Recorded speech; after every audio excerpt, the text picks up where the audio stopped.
नमस्कार दोस्तों, जैसा कि आप सफलतम क्लासेस का ऑनलाइन प्लेटफॉर्म देख रहे हैं, मैं राजू जुनेजा आपका स्वागत करता हूं इस यूट्यूब प्लेटफॉर्म के ऊपर। तो हमने स्टार्ट की हुई है रे ऑप्टिक्स के अंदर हमने प्लेन मिरर से रिफ्लेक्शन पढ़ी थी। आज आप पढ़ेंगे सफेरिकल मिरर से रिफ्लेक्शन। ठीक है भाई। तो reflection through spherical mirror.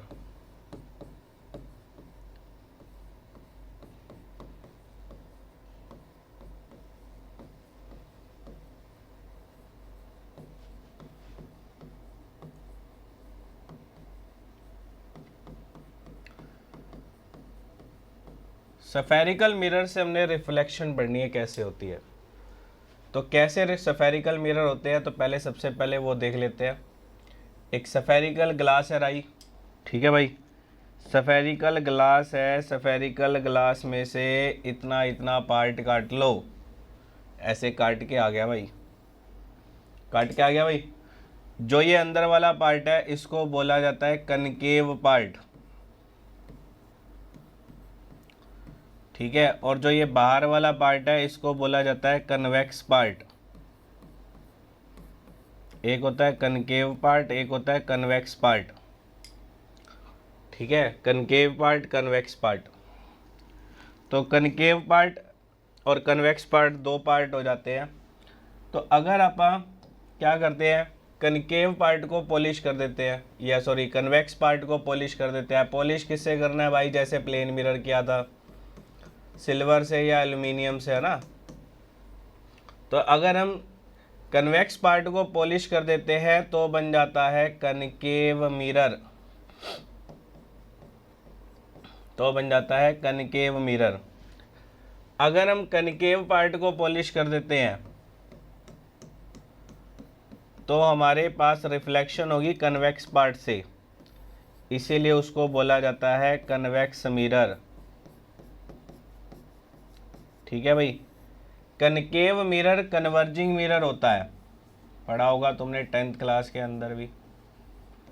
Concave mirror converging mirror होता है, ये सारी लाइट रेज को कन्वर्ज करता है। कन्वेक्स मिरर डाइवर्जिंग मिरर होता है, ये सारी लाइट रेज को डाइवर्ज करता है। ये कन्वर्जिंग, ये डाइवर्जिंग। कनकेव कन्वर्जिंग है, कन्वेक्स डाइवर्जिंग है। कोई भी मिरर हो, चाहे कनकेव मिरर हो चाहे कन्वेक्स मिरर हो, इसका एक मिड पॉइंट होता है जिसको बोला जाता है पोल। इसका भी एक मिड पॉइंट होगा, क्या बोला जाएगा, पोल, ठीक है भाई। अब देखो ये स्फेरिकल पार्ट किसी सेंटर से काटा हुआ है तो उसका एक सेंटर ऑफ कर्वेचर होगा, सेंटर होगा, ठीक है भाई। ये भी एक स्फेरिकल पार्ट से काटा हुआ है, उसका भी एक सेंटर होगा, ठीक है भाई। तो ये इसका सेंटर हो गया, ये इसका सेंटर हो गया, ये इसका सेंटर हो गया। हरे वाला इसका कन्वेक्स का सेंटर हो गया, लाल वाला कनकेव का सेंटर हो गया। तो कनकेव और कनकेव, ये सेंटर ऑफ कर्वेचर और पोल से जो एक्सिस पास होती है उसको बोला जाता है प्रिंसिपल एक्सिस। इनका एक मिड पॉइंट होता है जिसको बोला जाता है फोकस। मिड पॉइंट को क्या बोला जाता है, फोकस, ठीक है भाई। पोल से फोकस तक की डिस्टेंस को फोकल लेंथ बोलते हैं। पोल से फोकस तक की डिस्टेंस को फोकल लेंथ बोलते हैं। पोल से सेंटर ऑफ कर्वेचर तक की डिस्टेंस को रेडियस ऑफ कर्वेचर बोलते हैं, ठीक है भाई। छोटा एफ को क्या बोलते हैं, फोकल लेंथ, ठीक है भाई, फोकल लेंथ। आर को क्या बोलते हैं, radius of curvature, radius of curvature. Curvature का मतलब ये पार्ट जो अपन ने गोल वाला काट रखा है इसको बोलते हैं कर्वेचर, ठीक है। तो ये रेडियस ऑफ कर्वेचर होगा। एफ क्या होती है, छोटा एफ फोकल लेंथ, बड़ा एफ फोकस, ये फोकस है। ये एक ऐसा पॉइंट होता है जहां पर सारी लाइट रेज कन्वर्ज हो जाती हैं। ये एक ऐसा पॉइंट होता है जहां से सारी लाइट रेज डाइवर्ज हो जाती हैं, ठीक है भाई। ये एक ऐसा पॉइंट है जहां से सारी लाइट रेज कन्वर्ज हो जाएंगी, ये एक ऐसा पॉइंट है जहां से सारी लाइट रेज डाइवर्ज हो जाएंगी।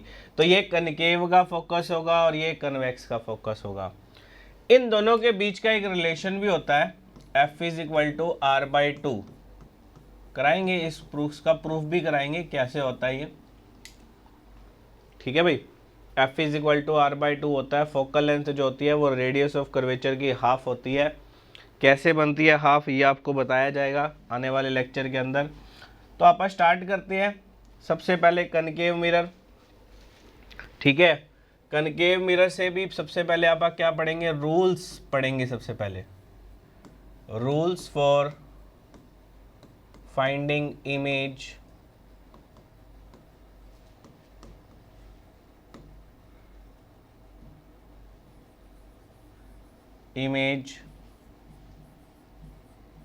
थ्रू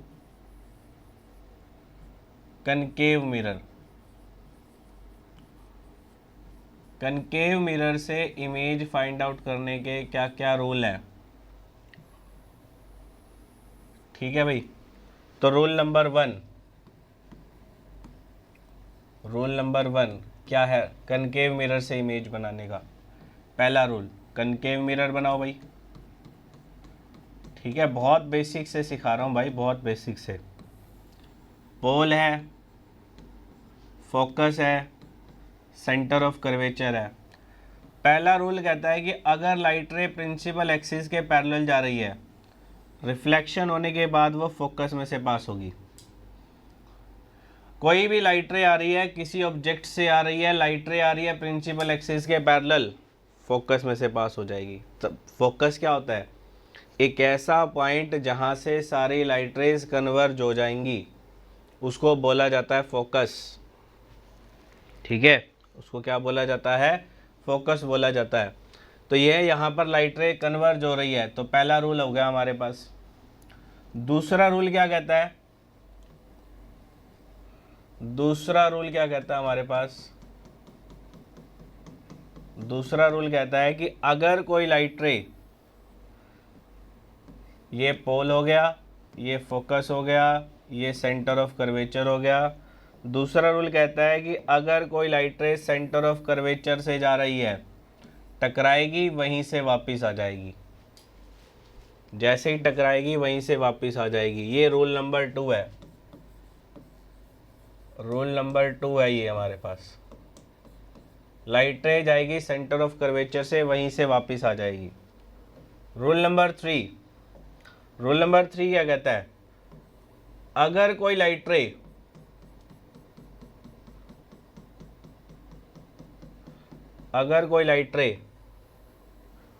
फोकस में से जा रही है, अगर कोई लाइट रे फोकस में से जा रही है, ठीक है भाई, फोकस में से जा रही है, तो रिफ्लेक्शन होने के बाद प्रिंसिपल एक्सिस के क्या हो जाएगी, पैरेलल हो जाएगी। ये फोकस यहाँ बना लो यार, थोड़ा सरका लो। ठीक है भाई, तो ये फोकस है, यहाँ से पास हो रही है, तो टकराने के बाद, रिफ्लेक्शन होने के बाद प्रिंसिपल एक्सिस के पैरेलल हो जाएगी। ये रूल नंबर 3 है हमारा। अब इन 3 रूल को यूज करके डिफरेंट डिफरेंट पोजीशन पे आप ऑब्जेक्ट को रखेंगे और डिफरेंट डिफरेंट पोजीशन पे हमें इमेज मिलेगी। स्टार्ट करें, स्टार्ट करते हैं भाई। पहला केस, पहले आप क्या पढ़ रहे हैं, image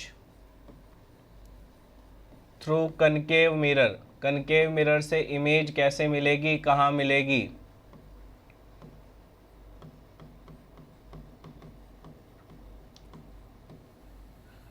image through concave mirror. पहला number case, when object is placed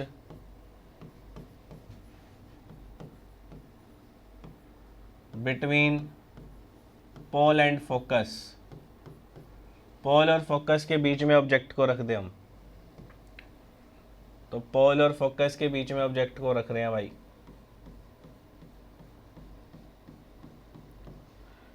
ठीक है, पोल और फोकस के बीच में ऑब्जेक्ट को रख रहे हैं। ये हमारे पास है प्रिंसिपल एक्सिस, ये हो गया पोल, ये हो गया फोकस, ये हो गया सेंटर ऑफ कर्वेचर। यहाँ पर रखा ऑब्जेक्ट पोल और फोकस के बीच में, ए बी। 2 रूल लगाएंगे, पहले भी बताया था कि अगर इमेज बनानी है तो दो रिफ्लेक्टेड लाइट रेज चाहिए। तो दो रिफ्लेक्टेड कब बनेंगी? जब दो इंसिडेंट होंगी। ठीक है, तो दो लाइट रे यहाँ से इंसिडेंट होनी चाहिए। तो पहला अपन रूल लगाते हैं भाई, अगर कोई लाइट रे प्रिंसिपल एक्सिस के पैरेलल जा रही है, किस में से पास होगी? फोकस में से पास होगी, हो जाएगी पास। दूसरा रूल लगाते हैं, अगर कोई लाइट रे सेंटर ऑफ कर्वेचर से जा रही है, यहीं से जाएगी, टकराएगी, यहीं से वापस आ जाएगी। ठीक है भाई, जहाँ से जा रही है टकरा के वापस आ रही है। अरे सुनो, ध्यान से सुनो, देखो, सेंटर ऑफ कर्वेचर से टकरा के वापस जा रही है तो मतलब एंगल आई किसके बराबर है? एंगल आर के बराबर होता है जहाँ रिफ्लेक्शन होता है। और ऐसा कब होता है? जब आपके ऐसे होता है ना, प्लेन मिरर के अंदर पड़ा था आपने, लाइट रे आ रही है, ठीक है, और यहीं पर आपका क्या ड्रॉ होगा? नॉर्मल ड्रॉ होगा। यहीं पर आपका नॉर्मल ड्रॉ होगा, तो यानी कि नॉर्मल के अलोंग आ रही है, तो एंगल आई कितना बन रहा है? 0 बन रहा है। तो एंगल आर भी कितना बनेगा? 0, मतलब यहीं से वापस जाएगी। इसका मतलब ये नॉर्मल है, सी वाला क्या है? नॉर्मल है आपका। इस पूरे जहां भी आप स्फेरिकल मिरर से रिफ्लेक्शन पड़ेंगे तो सी वाली जो लाइट रे होगी वो किसका काम करेगी? नॉर्मल का काम करेगी। समझ में आ रही है ना बात?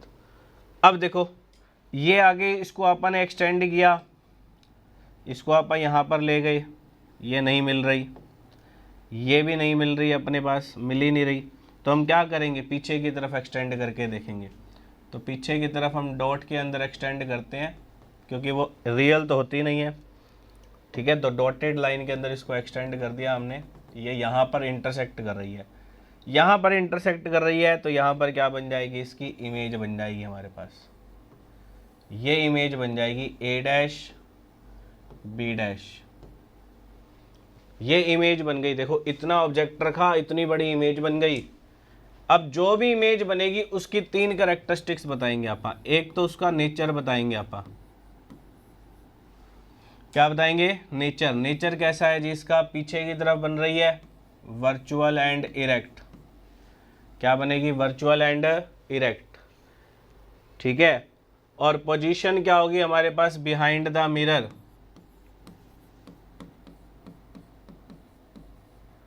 पोजीशन क्या होगी?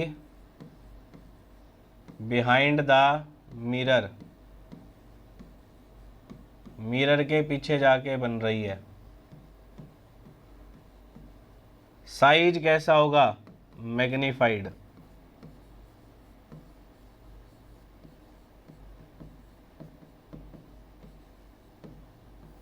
साइज कैसा होगा? मैग्नीफाइड, बड़ी बन रही है। 3 चीज़ें बताया करेंगे, एक नेचर बताया करेंगे, एक पोजीशन बताया करेंगे, एक साइज बताया करेंगे। नेचर होगा बिहाइंड द मिरर बन रही है तो virtual and direct. Position behind the mirror, और ये भी देखो ना, बिहाइंड द मिरर बन रही है, वर्चुअल और इरेक्ट बन रही है, और प्रिंसिपल एक्सिस के ऊपर है, तभी बोला जा रहा है। प्रिंसिपल एक्सिस के ऊपर वाली इरेक्ट होती है और इरेक्ट वाली हमेशा वर्चुअल होती है, मैग्नीफाइड है। तो ये तो हो गया हमारे पास जब हमारा ऑब्जेक्ट पोल और फोकस के बीच में पड़ा हुआ है। Case number 2, when object is placed at focus,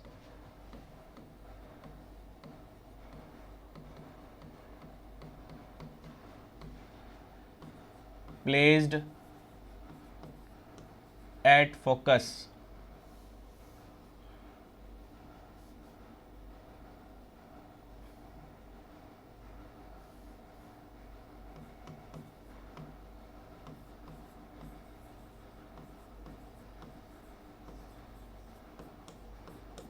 focus पे रखा हमने object,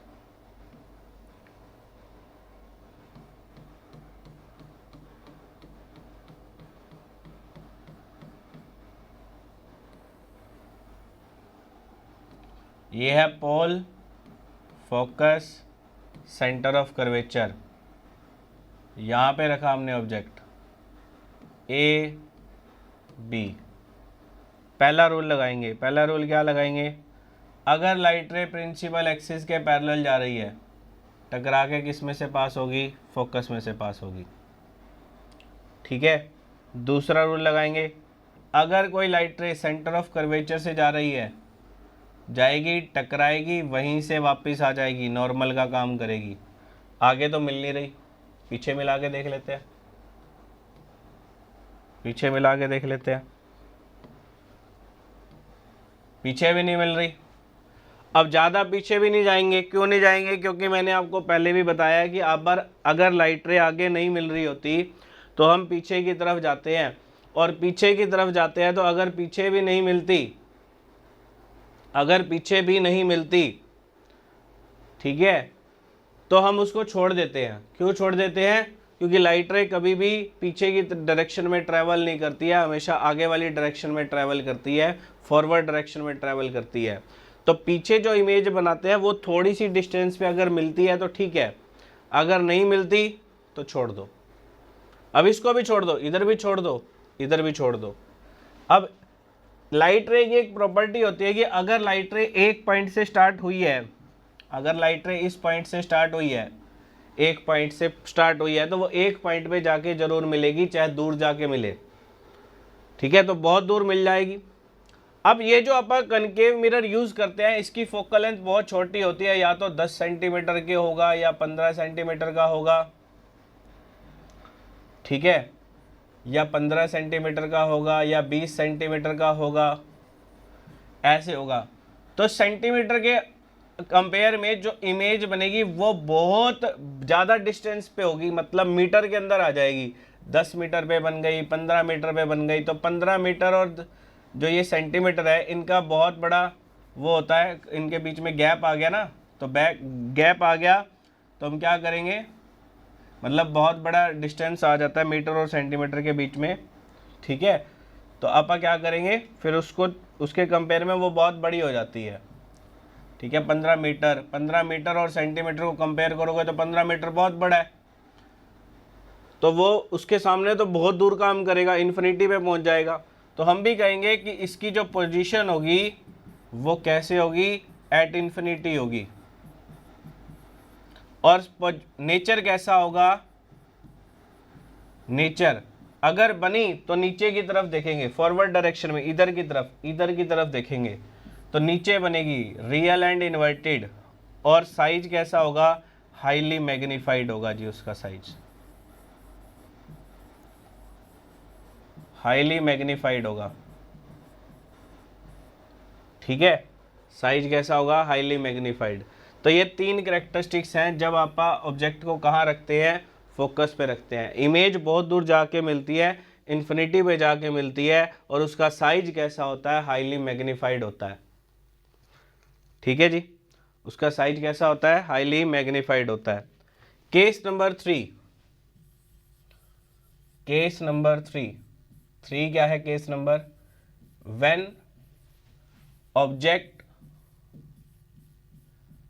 is placed between focus and center of curvature, focus और सेंटर ऑफ कर्वेचर के बीच में रख दिया हमने,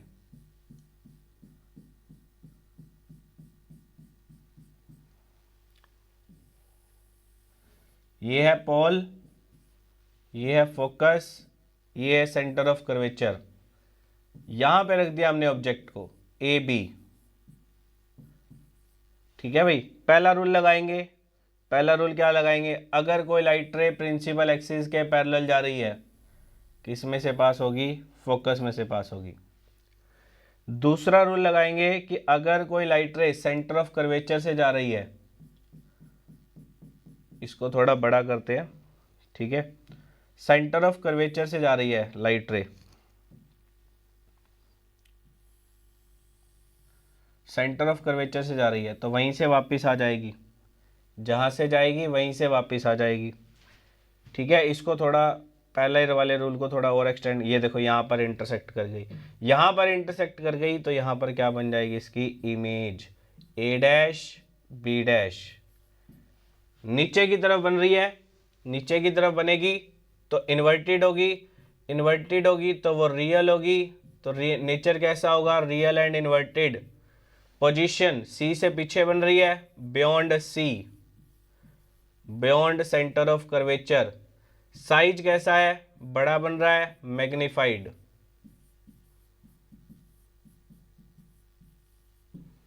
कैसा है, magnified.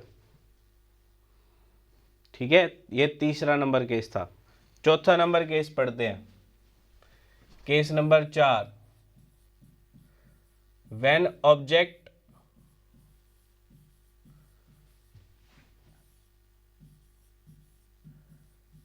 Object is placed at C, C पे रखा है, जब हमने ऑब्जेक्ट को सी पे रखा है, ऑब्जेक्ट को हमने,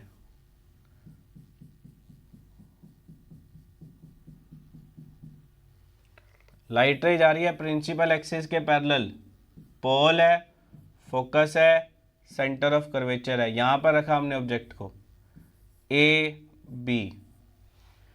पहला रूल लगाएंगे आप, पहला रूल क्या लगाएंगे कि अगर कोई लाइट रे प्रिंसिपल एक्सिस के पैरेलल जा रही है तो वो किस में से पास होगी, फोकस में से पास होगी। पहला रूल लगा दिया हमने, लाइट रे जाएगी पोल में से, किस में से पास होगी, फोकस में से पास होगी। अब इसमें देखो, आप दूसरा रूल तो लगा नहीं सकते। क्यों नहीं लगा सकते, क्योंकि दूसरा सेंटर ऑफ कर्वेचर से जाता है, वहाँ पे ऑब्जेक्ट खुद पड़ा हुआ है। तो हम तीसरा रूल लगाएंगे कि अगर कोई लाइट रे फोकस में से आ रही है तो टकराने के बाद वो प्रिंसिपल एक्सिस के पैरेलल हो जाएगी। ठीक है, तो जहाँ पर ऑब्जेक्ट रखोगे वहीं पर इमेज बन जाएगी उसकी, यहीं पर इमेज बन जाएगी इसकी, A dash B dash same size की बनेगी। नेचर होगा रियल एंड इन्वर्टेड, पोजीशन होगी एट सी, और साइज कैसा होगा, same as object, same as object. Size कैसा होगा, सेम एज ऑब्जेक्ट। ठीक है जी। केस नंबर 5वां, case number 5, when object is placed beyond C, C से पीछे जाके रखा है हमने ऑब्जेक्ट, C से पीछे जाके रखा है ऑब्जेक्ट को,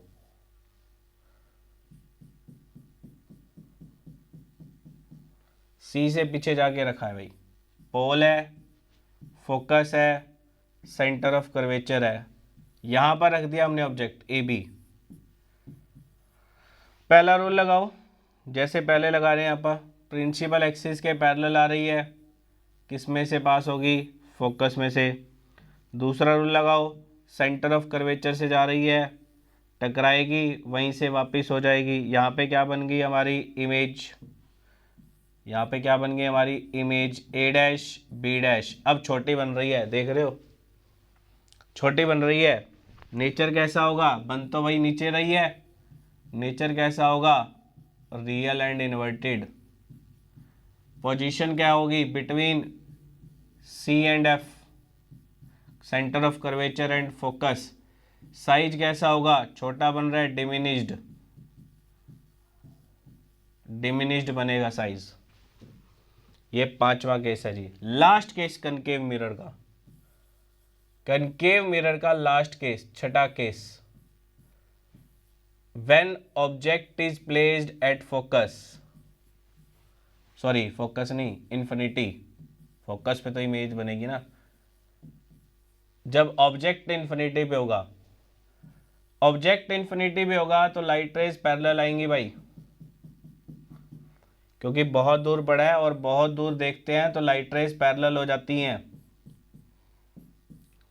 ठीक है, बहुत दूर पड़ा है, लाइट रेज पैरेलल हो जाएंगी, पैरेलल आएंगी, चाहे आप ऐसे पैरेलल ले आओ चाहे दूसरी तरह से पैरेलल ले आओ।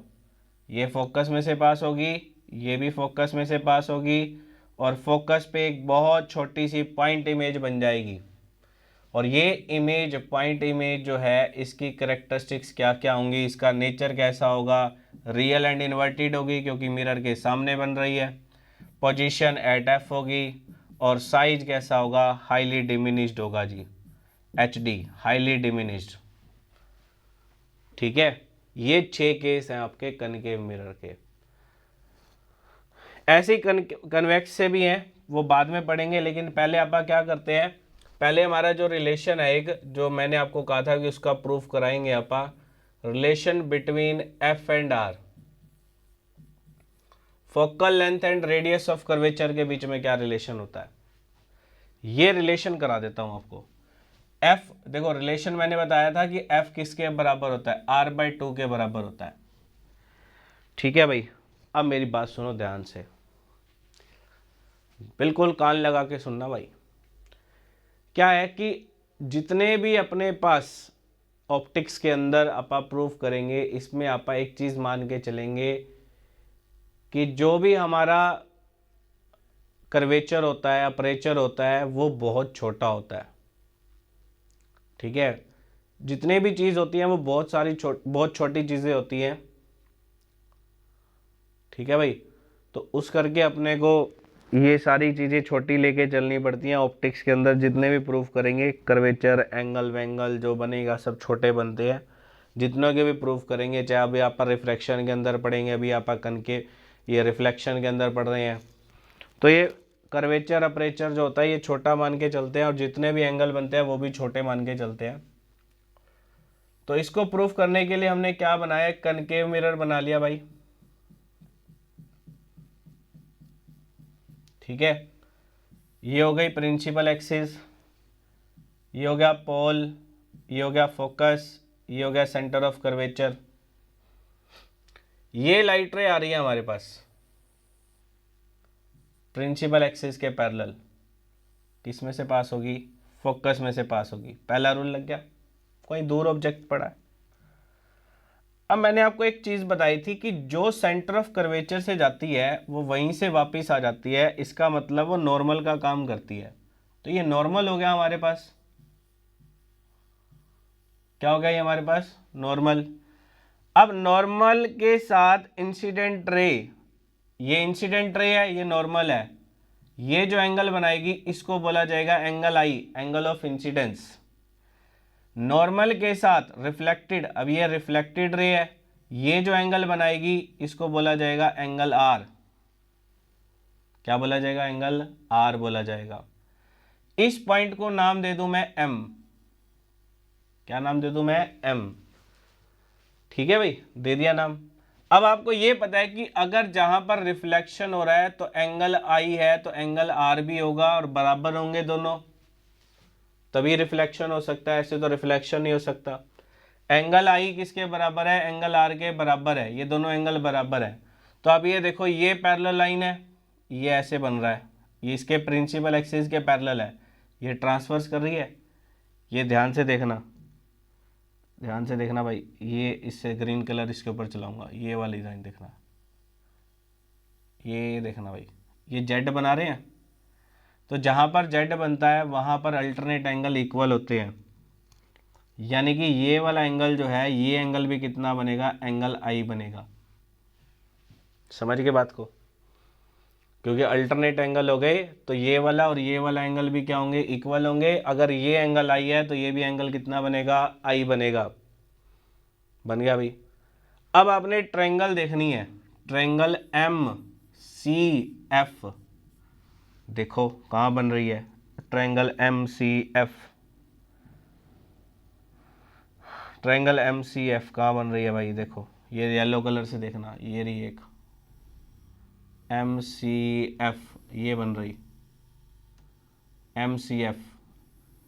ये दोनों एंगल आई और आर इसके अंदर आ रहे हैं। आपने पढ़ा हुआ है कि एंगल आई किसके बराबर है, एंगल आर के बराबर है। तो इस ट्रायंगल के अंदर दो एंगल बराबर है तो उनकी साइड भी बराबर होंगी, तो आप कहेंगे कि सी एफ और एम एफ दोनों बराबर होंगे हमारे पास। यानी कि अगर एंगल बराबर हैं तो उनके सामने वाली साइड भी बराबर होती है, ये ट्रायंगल की प्रॉपर्टी होती है। तो सी एफ और एम एफ दोनों बराबर हो गए, एक इक्वेशन ये आ गई। अब मैंने क्या कहा था कि ऑप्टिक्स के अंदर जो भी प्रूफ करके मान के करेंगे आप, उसमें एक चीज़ मानेंगे कि जो कर्वेचर है, ये जो अपर्चर है, ये बहुत छोटा होता है, इसके अंदर जो एंगल बनते हैं वो बहुत छोटे एंगल बनते हैं। तो बहुत छोटे एंगल बनते हैं तो ये भी क्या होगा, बहुत छोटा होगा कि सच दैट m वाला पॉइंट और p वाला पॉइंट दोनों एक ही जगह पे लाई करेंगे, ये और ये एक ही जगह पे लाई करेंगे, यानी कि m और p लगभग बराबर होंगे। अगर m और p बराबर होंगे तो CF किसके बराबर होगा, PF के बराबर होगा। CF PF के बराबर होगा, CF और PF दोनों बराबर होंगे। तो आप ये कह सकते हैं कि F जो है मिड पॉइंट है, मिड पॉइंट है किसका, PC का। तो PC किसके बराबर है, PC किसके बराबर है, ट्वाइस ऑफ PF के बराबर है। PC क्या होती है, रेडियस ऑफ कर्वेचर होती है। PF क्या होती है, फोकल लेंथ होती है। साइन कन्वेंशन के अकॉर्डिंग इधर वाली सारी डिस्टेंस नेगेटिव लेते हैं, इधर वाली सारी डिस्टेंस पॉजिटिव लेते हैं। तो ये हो गई -r इक्वल्स टू 2 इंटू में -f, माइनस से माइनस काट दो तो f किसके बराबर हो गया, r/2 के बराबर हो गया। यही हमें प्रूफ करना था और यही हमने प्रूफ कर दिया भाई। f इज इक्वल टू क्या होता है, r/2 होता है। फोकल लेंथ जो होती है वो रेडियस ऑफ कर्वेचर की हाफ होती है, या रेडियस ऑफ कर्वेचर डबल होती है फोकल लेंथ की। ठीक है भाई, तो ये हमने पढ़ा कनकेव मिरर। क्या, कौन सा मिरर पढ़ा हमने, कनकेव मिरर। स्फेरिकल मिरर के अंदर एक मिरर पढ़ा हमने, कनकेव मिरर। नेक्स्ट लेक्चर तक आपने क्या करना है, ये जितने भी केस बनाए हैं ये केस आपको ध्यान होने चाहिए, 6 के 6 केस ध्यान होने चाहिए, क्योंकि नेक्स्ट लेक्चर के अंदर हम करने वाले हैं मिरर फॉर्मूला का प्रूफ।